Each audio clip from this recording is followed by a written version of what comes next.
Bonjour à tous et bienvenue dans cette toute nouvelle vidéo dans laquelle on va voir comment animer un bouton sur System.io. Donc pour ce faire, on va se rendre sur notre PC directement dans System.io et on va se connecter. Donc on va tout de suite se retrouver dans l'interface de notre tunnel de vente. Donc pour ceci, on va se mettre sur site, puis tunnel de vente.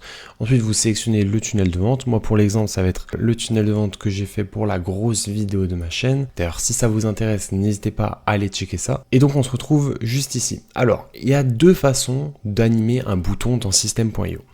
La première, c'est tout simplement, donc on va le voir ensemble, c'est celle-ci. Là, on a un bouton avec ce petit zoom, mais on a aussi d'autres options possibles directement dans System.io.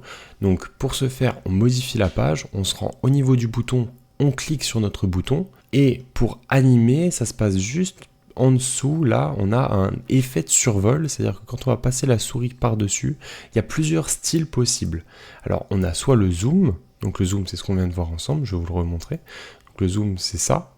Quand on passe la souris par-dessus, le bouton s'agrandit.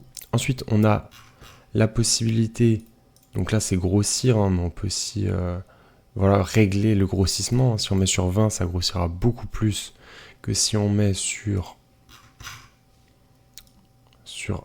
2 ou 3. Hein. 2 ou 3, ça fait un petit grossissement, vous voyez. Et ensuite, on a d'autres options, comme par exemple glisser, où là, ça va tout simplement glisser sur le côté. Donc là, c'est léger parce que c'est réglé sur 3. Hein. Si on met sur 20, pareil, là, on verra le glissement beaucoup plus prononcé. Et enfin, la dernière animation de bouton que propose System.io, c'est flotter, donc avec un mouvement de survol. Donc là, ça va justement baisser le bouton, ou on peut le faire monter aussi en allant dans les valeurs négatives, donc sur du -20, hop, il monte. Donc voilà, ça c'est les trois animations de base qui sont disponibles directement sur System.io. Moi je vais remettre zoomer et on va remettre 10, comme c'était de base, hop, voilà, et on va sauvegarder. Important de sauvegarder vos changements. Maintenant, je vais vous montrer quelque chose d'un petit peu plus poussé, plus avancé, afin d'avoir beaucoup plus d'options possibles que ces trois options si vous voulez avoir une animation beaucoup plus classe finalement de votre bouton. Pour ce faire, rien de plus simple. Donc là, vous allez modifier votre page. Donc là, par exemple, vous voyez, j'ai déjà une animation un peu plus poussée au niveau de mon bouton, juste ici. On peut voir qu'il bouge un petit peu et il est animé, donc c'est sympa. Comment est-ce qu'on fait pour créer une animation comme celle-ci? Eh bien, pour faire ça, on va devoir créer donc un code HTML, donc pas de panique, c'est très simple. C'est tout simplement un code qui se trouve juste ici dans votre page, que vous allez drag and drop. Alors vous pouvez le mettre n'importe où. Moi j'ai pour habitude de le mettre en dessous de mon bouton. Et là vous verrez, il y aura un petit System.io dessus. Donc là c'est celui qui est déjà en place pour ce bouton. On va le supprimer comme ça, vous verrez que hop, ça change pas grand chose. Tac, voilà, il est supprimé. Donc là j'ai de nouveau l'animation de base de mon bouton qui se trouve juste ici, zoom de 10. Ok? Maintenant, j'ai ce petit code. On a juste mis un code qu'on a drop sur notre page. Et quand on clique dessus, on peut voir qu'on a donc là modifié le code. Donc il faut savoir que ce code ne sera pas visible. Il y aura juste là pour le coup le petit System.io, mais on va aller changer ça directement en cliquant sur modifier le code. Donc là, c'est le System.io qu'on voit. Donc si on l'enlève, vous voyez, et qu'on enregistre, le System.io disparaît et votre code n'apparaît pas du tout sur la page. Là, vous voyez, il est là. Je vais faire voir la page. Et là, il n'apparaît pas du tout. Donc, pas de panique. Ok ? Ce petit code, on va pouvoir le programmer en modifiant le code.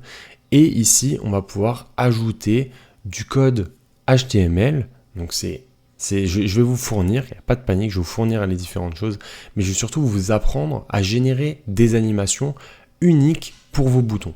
Ok ? Donc, pour ce faire, je vous drop tout simplement la page que j'ai fait avec ChatGPT. Voilà.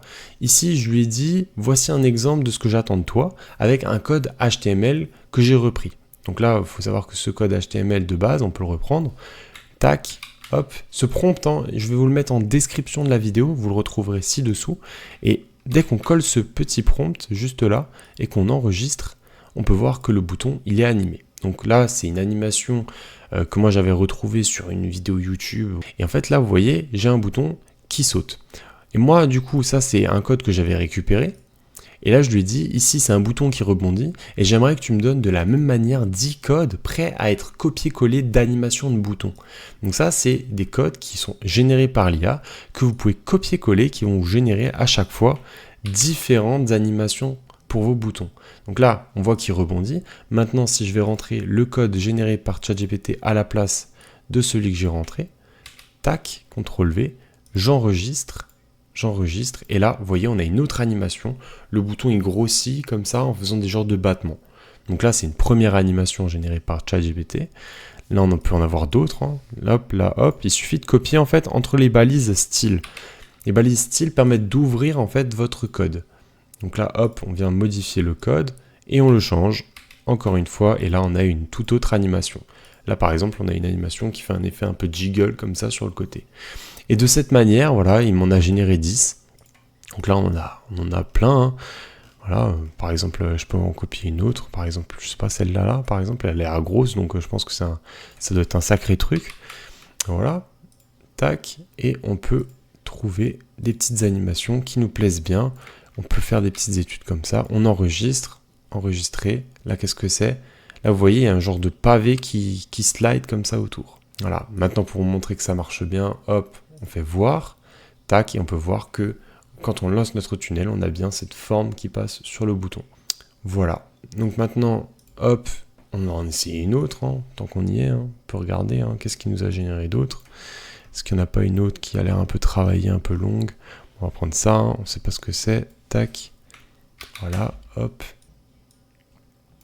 et tac, enregistrer. Qu'est-ce que c'est? Ok, là, vous voyez, ça fait un petit flip si vous regardez attentivement ici. C'est assez sympa. Hein. C'est dans le détail, mais j'aime bien.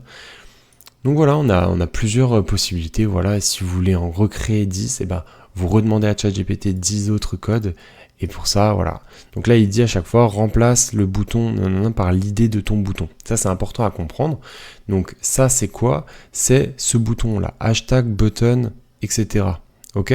Et ça, en fait, si vous voulez, c'est l'attribut de votre bouton. Ça, c'est super important. Alors là, c'est le bon parce que moi, j'avais demandé en parallèle à ChatGPT de me le faire. Mais cet attribut, vous le trouvez où? Vous cliquez sur votre bouton.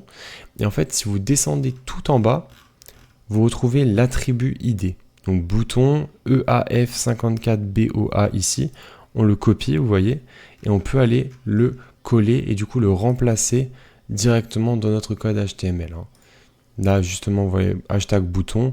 Là, le bouton, hop, on peut le changer, CTRL V, bon là du coup c'est le même, mais dans l'idée vous voyez là, hop, on peut coller et transformer le code juste ici en enlevant le bouton. Alors c'est assez intéressant de quand même comprendre à chaque fois les différents codes de ChatGPT, hein. Donc là on peut essayer de comprendre un petit peu, hein. Il n'y a pas grand chose. Ça c'était le code que j'avais à la base, donc ça c'est mon bouton, voilà, animation, bounce, machin, donc ça on comprend. Là on peut comprendre que ça fait un pulse à 1,2. Alors on peut aller modifier directement les codes en remplaçant un petit peu les valeurs, hein. Bon, s'il nous dit de mettre ça, en général on va laisser, on va pas essayer de trop toucher au code pour comprendre. On n'a pas forcément besoin de comprendre le code qu'il nous transmet. On peut lui demander par exemple, j'aime bien celui-là, essaye de faire les battements plus rapidement ou moins rapidement et il adapte notre demande. On n'a plus besoin de réfléchir avec l'IA et c'est ça la grande force, quoi. Mais à chaque fois il nous dit là, remplace le bouton par l'idée de ton bouton. Et ça c'est le truc vraiment à changer. Et l'idée du bouton, il est bien ici, d'accord ? Maintenant, pour vous montrer, pour être sûr que vous ayez bien compris, on va faire la même chose sur une autre page et vous verrez que ça ne marche pas. Donc là par exemple, je vais aller dans ma page de vente qui se trouve ici. Je modifie la page, hop, là j'ai un bouton, vous voyez, il n'y a pas de code HTML. On va le faire de A à Z ensemble. Code HTML, hop, je vais le mettre juste en dessous de mon bouton. Là, on retrouve le système IO un peu dégueu. Et ici, je vais coller, donc alors ça c'est mon ancien bouton, mais vous allez voir que ici, le code, si je reprends celui de ChatGPT, donc par exemple celui-ci, donc avec mon bouton de mon autre page, hein, donc le mauvais attribut de bouton, vous allez voir que ça ne va pas marcher du tout. Là, j'enregistre, ok. Et là, regardez, bah, il n'y a rien qui a changé sur ce bouton. Pourquoi? Parce qu'on n'a pas pris le bon attribut du bouton. Donc là, pour retrouver l'attribut de ce bouton exactement, on va devoir cliquer dessus et aller retrouver tout en bas l'attribut du bouton. Là, c'est AEB21 machin machin. On le copie juste ici. et on va se re-rendre dans notre code qu'on vient de créer et on va remplacer le mauvais attribut par le bon. On fait CTRL-V et là on a bien AEB machin. Là on enregistre et là comme par magie, notre animation de bouton, elle fonctionne. Donc voilà, c'est très important cette histoire d'attribut. C'est le seul truc qui est un peu important à comprendre. Une fois que vous avez compris ça, vous pouvez littéralement animer n'importe quel bouton avec n'importe quelle animation grâce à ChatGPT et à l'IA. Donc voilà, j'espère que ce tuto a pu t'aider. Si c'est le cas, n'hésite pas à t'abonner parce que crois-moi, ce n'est pas le seul problème que tu vas rencontrer dans la création de ton tunnel de vente. D'ailleurs, si toi aussi tu veux un tunnel béton avec une offre irrésistible, n'hésite pas à faire comme Anthony, Émilie, Alexandre ou encore Pierre-Yves en cliquant sur le premier lien de cette vidéo en description pour réserver un appel avec moi afin d'établir un plan d'action pour que tu puisses réussir à créer ton projet, ton tunnel de vente, ta formation, ton produit digital. Enfin bref, pour atteindre ton objectif. C'était Cédric, on se retrouve dans un prochain tuto. Allez, ciao!